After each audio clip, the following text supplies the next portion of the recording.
In other words, I suddenly feel no longer a stranger in the world, but as if the external world were my own body.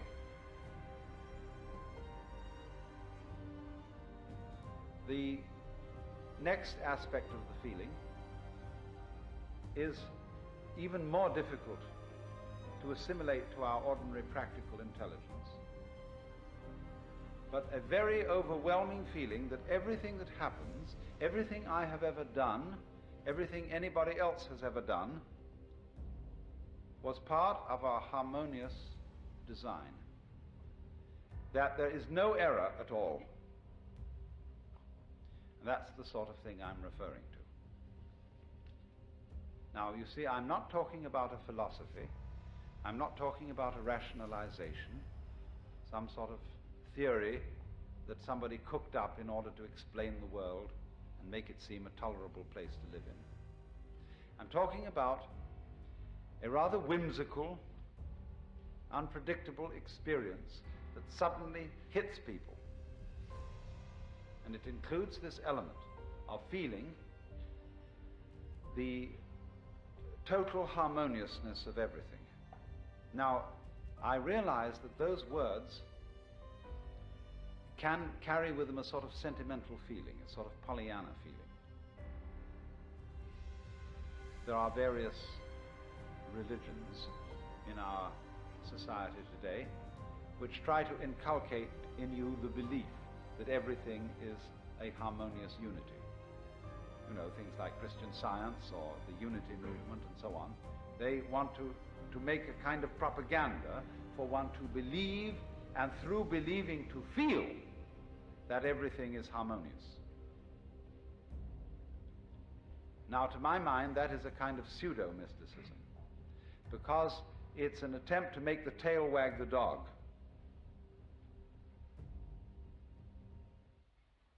To make the effect produce the cause. Because this sensation of things being harmonious is somehow never brought about by insisting to yourself that that is so. Because when you do that, when you would say to yourself, all things are light, all things are God, all things are beautiful, etc. Actually, by doing that, you're implying that they're not. Because you wouldn't be saying all this stuff if you really knew it to be true.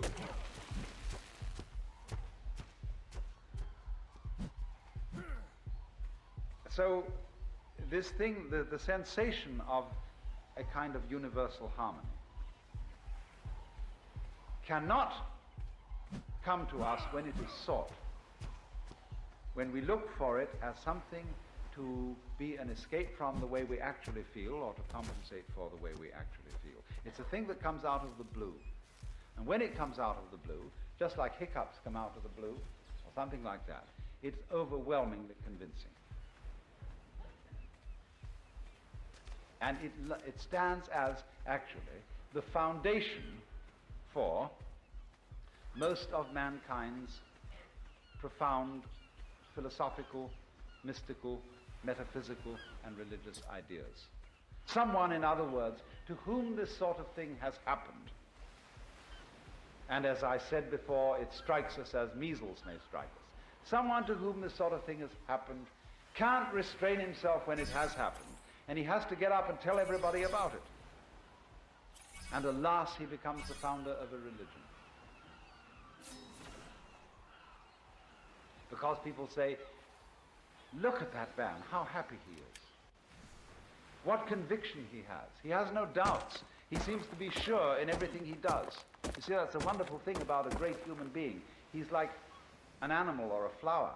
See, when a flower buds and the bud goes pop and opens, it has no hesitation or doubts about it.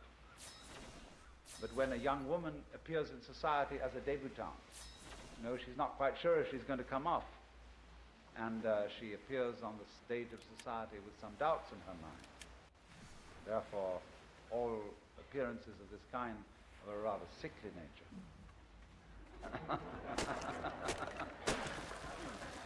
But when the bird sings, or the chicken's egg breaks, the flower buds, there's no doubt about it at all, comes forth.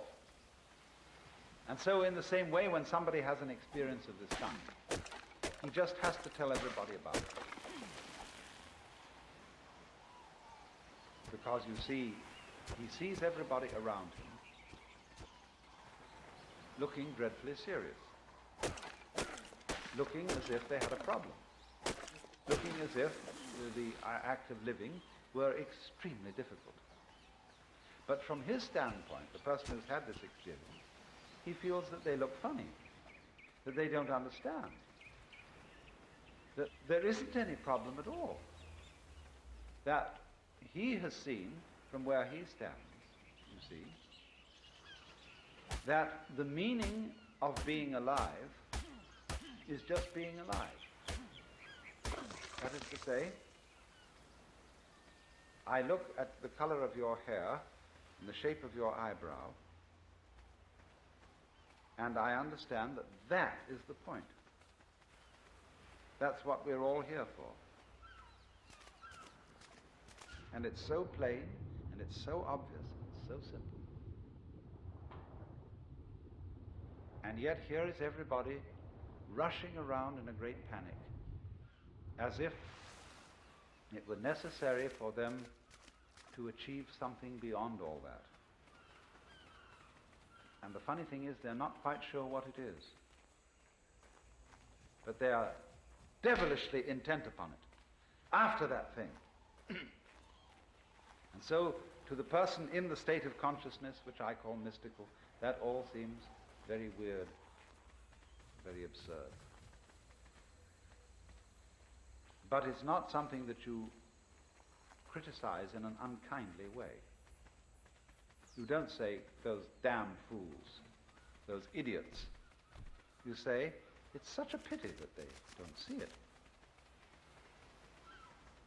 Because although they are going around in this wildly ignorant pursuit, one of the funny things about it is that they don't realize that there is a dimension, a sense in which their pursuit is magnificent.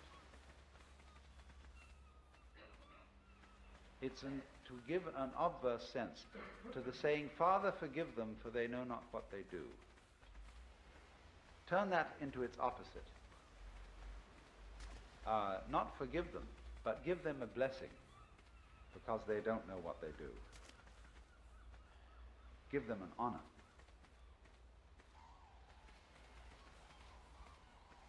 In other words, the intensely serious preoccupations and anxieties of mankind appear from this standpoint. Not to be foolishness, but to be a kind of marvel. In the same way, perhaps, as you could say that the protective coloring of a butterfly, who has somehow contrived to make its wings look like enormous eyes, so that when a bird who is about to devour this beast is confronted by these staring eyes, the bird is a little hesitating, as when you stare at somebody, they're always taken a little bit aback. And so the butterfly appears to stare at the bird. And perhaps you see this phenomenon of the marvelous staring wings of the butterfly is in some way a result of anxiety. The anxiety to survive, all the problems and struggles of natural selection. Nevertheless, in this intense struggle, we are unknowing poets.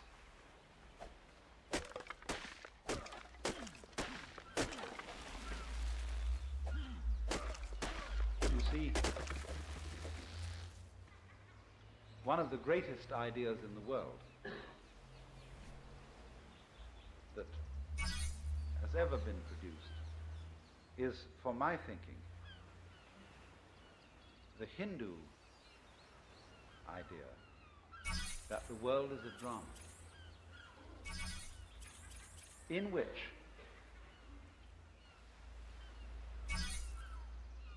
the central and supreme self behind all existence gets lost and involved.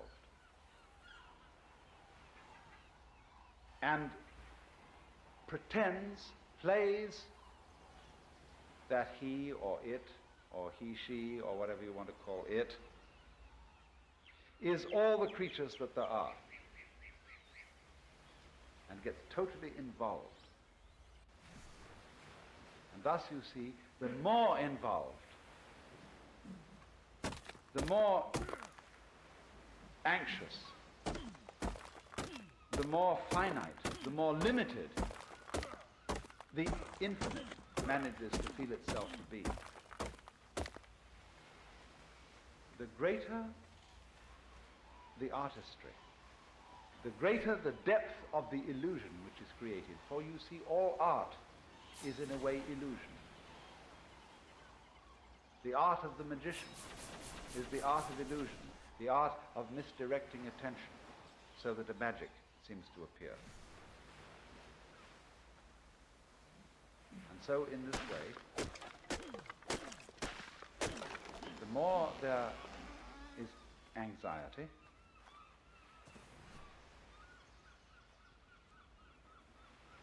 the more there is uncertainty, to that degree the play has succeeded, in the same way as when you are watching an actual play or reading a novel or a movie, the more the author or the actors manage to grip you and to persuade you just for a moment that you are actually involved in reality, the more they have succeeded as artists. You may have a faint recognition in the back of your mind that this is after all only a play. When you sit on the edge of your seat and you're sweating and your hands clutch the arms of the chair, and the scene so grips you, that is magnificent acting. And so the Hindus feel that the whole arrangement of the cosmos is something exactly like that. That when in the reality of actual life you are sweating it out, and you're wondering whether this surgeon who's got to operate on you in a matter of life and death is a competent man or a charlatan, or whether the investment that you made is a good thing, or whether it's going to make you lose your shirt. See, all those matters of terrific crisis are exactly the same as when you're sitting in the theater, sweating it out there. But now a far more convincing theater has been arranged. Because, as the Hindus would say, that in you which is it, the basis of you, the thing that is real in you and that connects you under the surface with every other being that is alive, this is the player of the past. This is the maker of the illusion.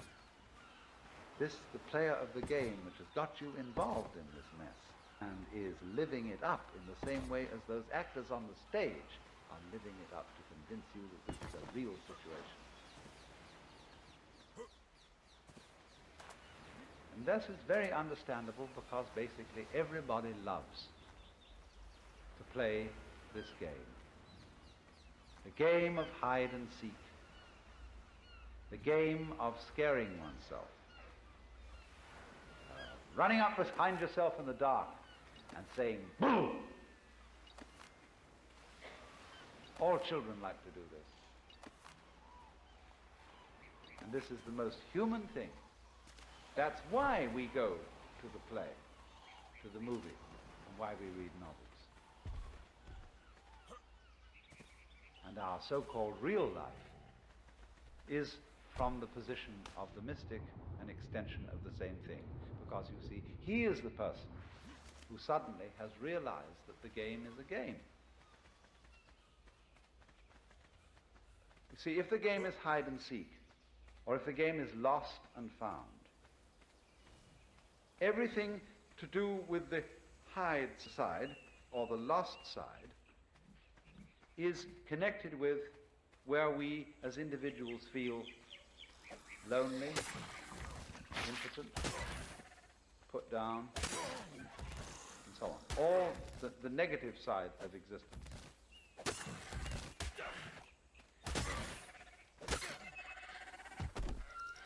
I have tried to show you at various times that there's really one simple principle that underlies everything, and it's so simple it's funny.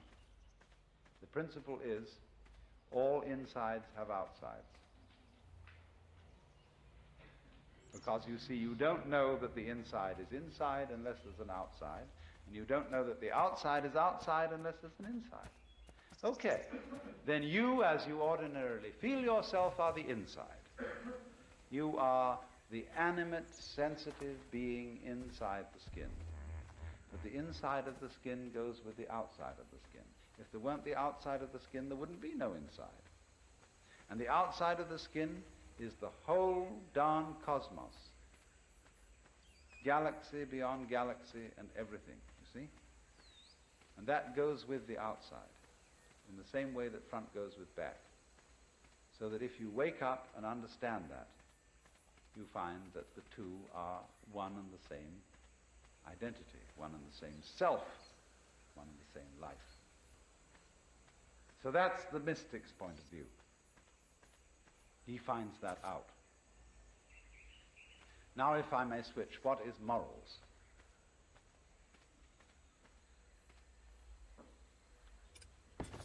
In the sense in which I am using the term morality, or morals,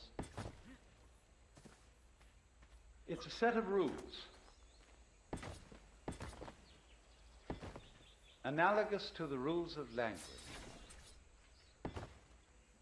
Now, it's perfectly obvious, isn't it, that we can talk to each other in English only if there is mutual agreement among ourselves as to how to use the language. What words refer to what experiences, and what ways of stringing words together to be meaningful are to be used. And it's very much of interest that we don't have too much trouble in coming to this agreement about language. We don't find that the police have to enforce grammar. The school teacher, yes. For little children, the school teacher does sometimes have to enforce grammar.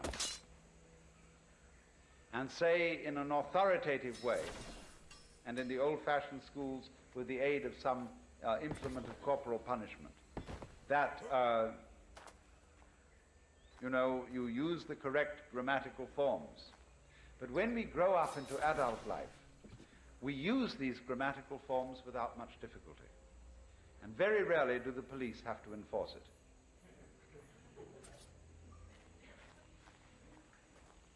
But it is otherwise with other arrangements that we have to make in common. Because just as we have to agree in order to communicate about language, we have to agree about, say, the rules of driving on the highway, the rules of doing business, the rules of doing banking, and so on and so on, the rules of family arrangements and whatnot.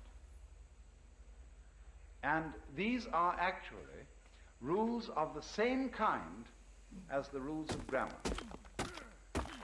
But alas, this is not very often recognized, because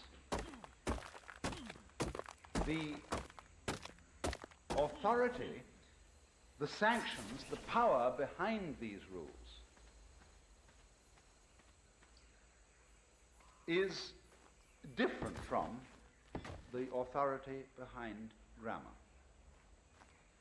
What I mean is this: if you transgress the rules of grammar, people will shrug their shoulders and say, well, he doesn't make sense. They won't summon the police. But if you transgress the rules of driving on the highway,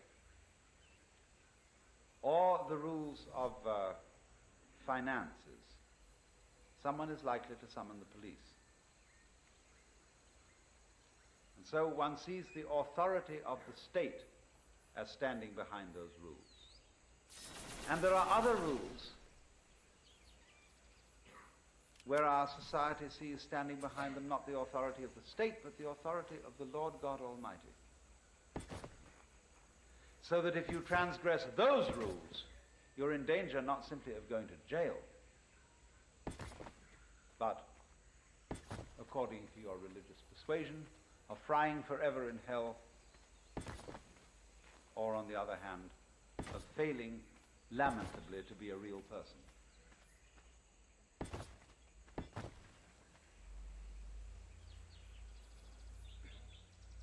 Now,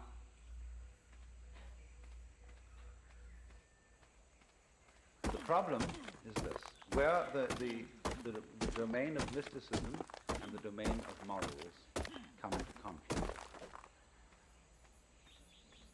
You see, throughout the all-known history of religion, the mystics have been suspect. Insofar as religions have been the upholders of moral rules, as it were, the guardians, the authorities, in the same way, for example, as the lexicographers or the grammarians guard the rules of grammar and expound upon them, so in the same way the priesthoods and the lawyers guard the rules of social behavior. But when into the domain of religion there appears the mystical experience, then the priests are very, very disturbed. Now, you all know that in recent months in California, there has been a very strange outbreak in the most respectable of all churches, the Episcopal Church. Various congregations of the Episcopal Church have had a phenomenon called glossolalia, and this means speaking with tongues. If you will turn on your radio to any Negro revival meeting on a Sunday night, you will hear glossolalia. That is to say, when the preacher starts talking sensibly, but the congregation gets more and more enthusiastic and says, "I hear you. Amen. Yes, Lord."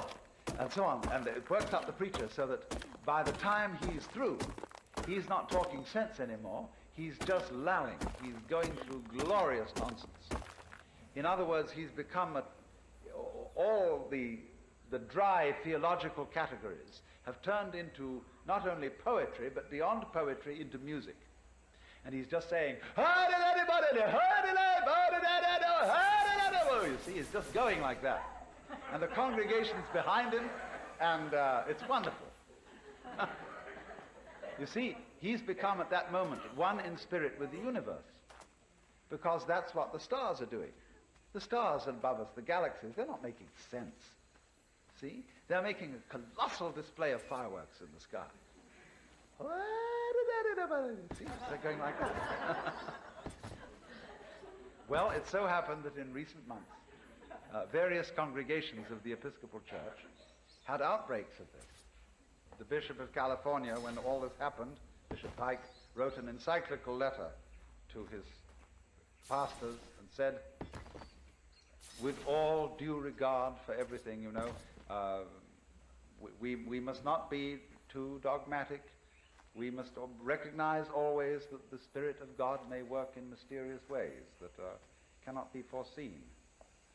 And we should keep an open mind about all these matters. This was said in a very complicated way for several pages. But then finally, when it came to speaking with tongues, in effect, this must not happen in the Episcopal Church. Yeah, I mean, in effect, this was what was said. It was said, you know, the iron hand was in a velvet glove. But this mustn't happen. Now you see, this has characteristically, through the ages, been the attitude of priesthoods, of the guardians of law and order, or as they say in the Episcopal Church, everything should be done decently and in order. The guardians of this kind of thing have always been afraid of the spontaneous manifestations of the Spirit. Not only of things like mysticism, but also of things like falling in love. They are very, very dangerous happenings. And so here is an absolutely astounding paradox comes about. And it goes like this. We know on the one hand that human love is only genuine when it is felt in the depths of the heart. And we know that this is true whether it be the love of man or whether it be the love of God. We are always looking for the genuine article, you see. We don't want someone to love us because they're forcing it. We want them to love us because they really do in their heart. Now, you see, when you go back to the study of the history of the Hebrew religion underlying the history of Christianity, you will find this problem in this way, that you've got two traditions constantly compensating one against the other, playing each other off in the history of the Hebrew religion: the priestly tradition and the prophetic tradition. The priesthood is always concerned with the external observance of the laws. But the prophetic tradition is always concerned with, do you really mean what you do? They constantly condemn as a hypocrite, and you see, in this sense, Jesus is the greatest of the prophets. They constantly condemn as a hypocrite the person who obeys the law without meaning it. Maybe this man does not commit adultery, but the prophet says, if he has looked at a woman to lust after her, he has already committed adultery in his heart. So that if you really obey the law, you obey it with your feelings and not just outwardly. For as Jeremiah says, the day will come when no man shall any more say to his brother, know God. That is to say, know the law of God. But they shall all know me, for I will write my law in their inward parts. The ideal, in other words, is people who do not simply obey and do the right things, but who want to do the right things, whose desires are transformed. For the heart, to write the law in the heart means to change one's desire. So you see, what this comes to then is a peculiarly paradoxical situation, that you are required by law to be completely honest. And more than that, you are required by law to be loving, and honestly loving. You must love God and love your neighbor honestly, not forcing it, not pretending to it, not being a hypocrite.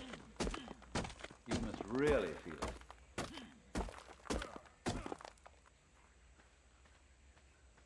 Now that, you see, is where the astonishing conflict occurs between the mystic and the moralist.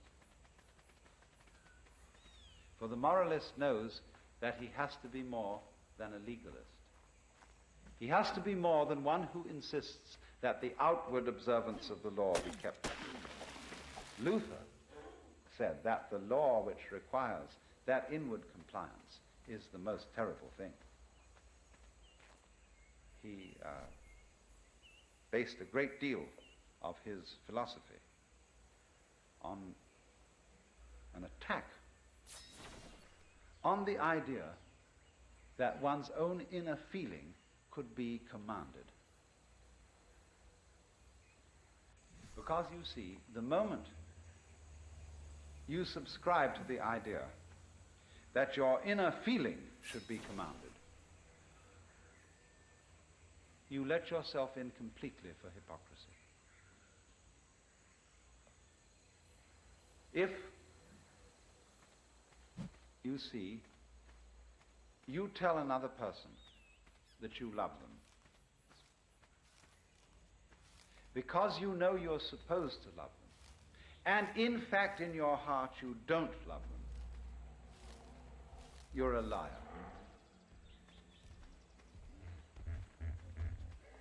And therefore, the more you insist on that lie, the more you feel it's your duty to make your feelings over and to love that other person, the more you get yourself deeper and deeper and deeper into trouble. Because here, if anywhere, the truth will out. You will not be able to sustain the pretense. You will not have sufficient energy to go on pretending and making a kind of mock of the feeling of love. And you have at last, then, if you're honest, to say, I don't.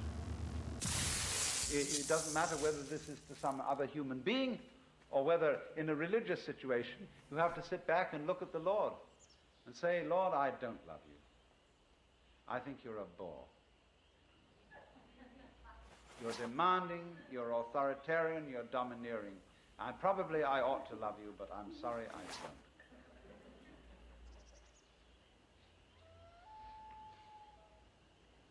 Now,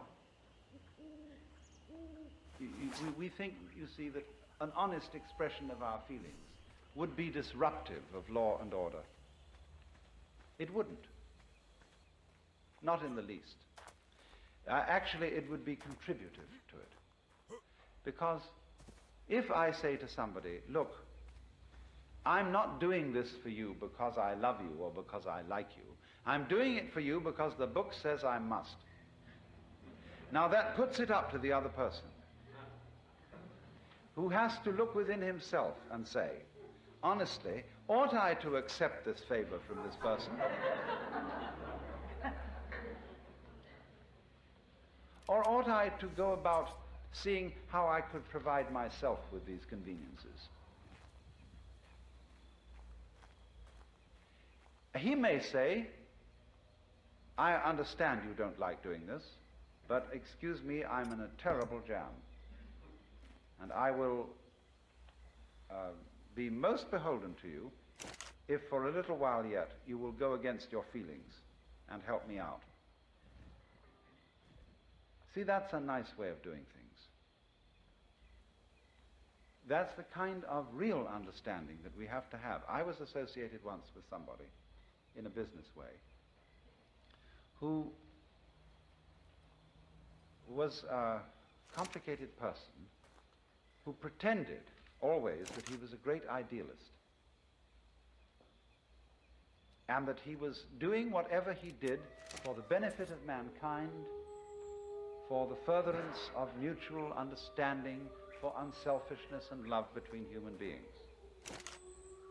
But actually, his dealings were ethically of a very shady character.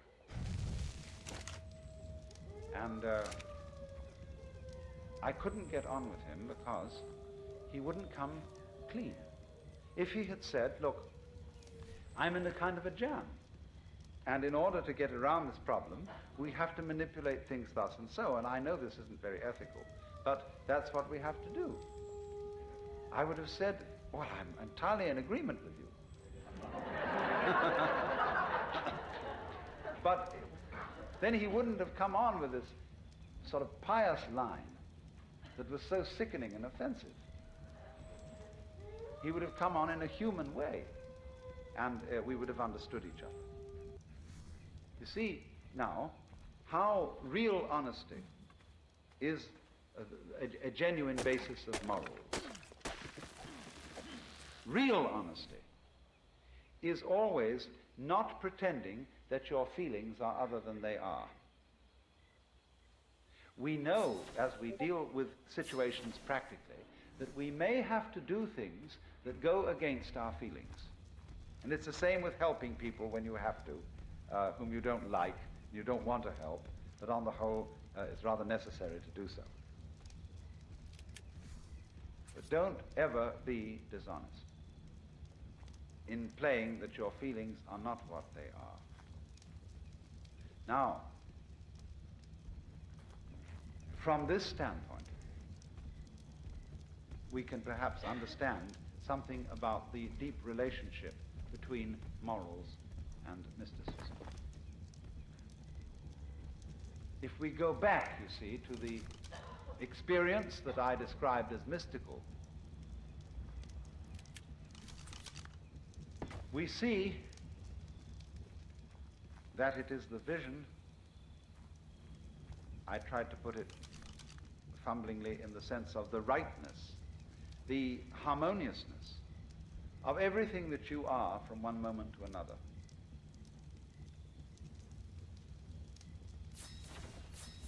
That, in other words, human behavior, its ups and its downs, is no different in principle from the behavior of the clouds, or of the wind, or of dancing flames in the fireplace. As you watch the pattern of the dancing flames, they never do anything vulgar. Their artistry is always perfect. Ultimately, it is the same with human beings. We are just as much a part of the natural order as flames in the fire or stars in the sky. But this is only apparent to the person who is honest in the sense in which I have spoken. In other words, the person who is tied up with trying to pretend that his feelings are other than what they actually are. He can never see this, and he's always a troublemaker. He is the original hypocrite. The person who is unbelievably destructive is the person who pretends that he is a model of love and rectitude and justice, and in fact isn't. Because nobody really can be. But then superior altogether is what the kind of person I would call the loving cynic, who knows, of course, that everybody has his weakness and his price and so on, but isn't contemptuous for that reason.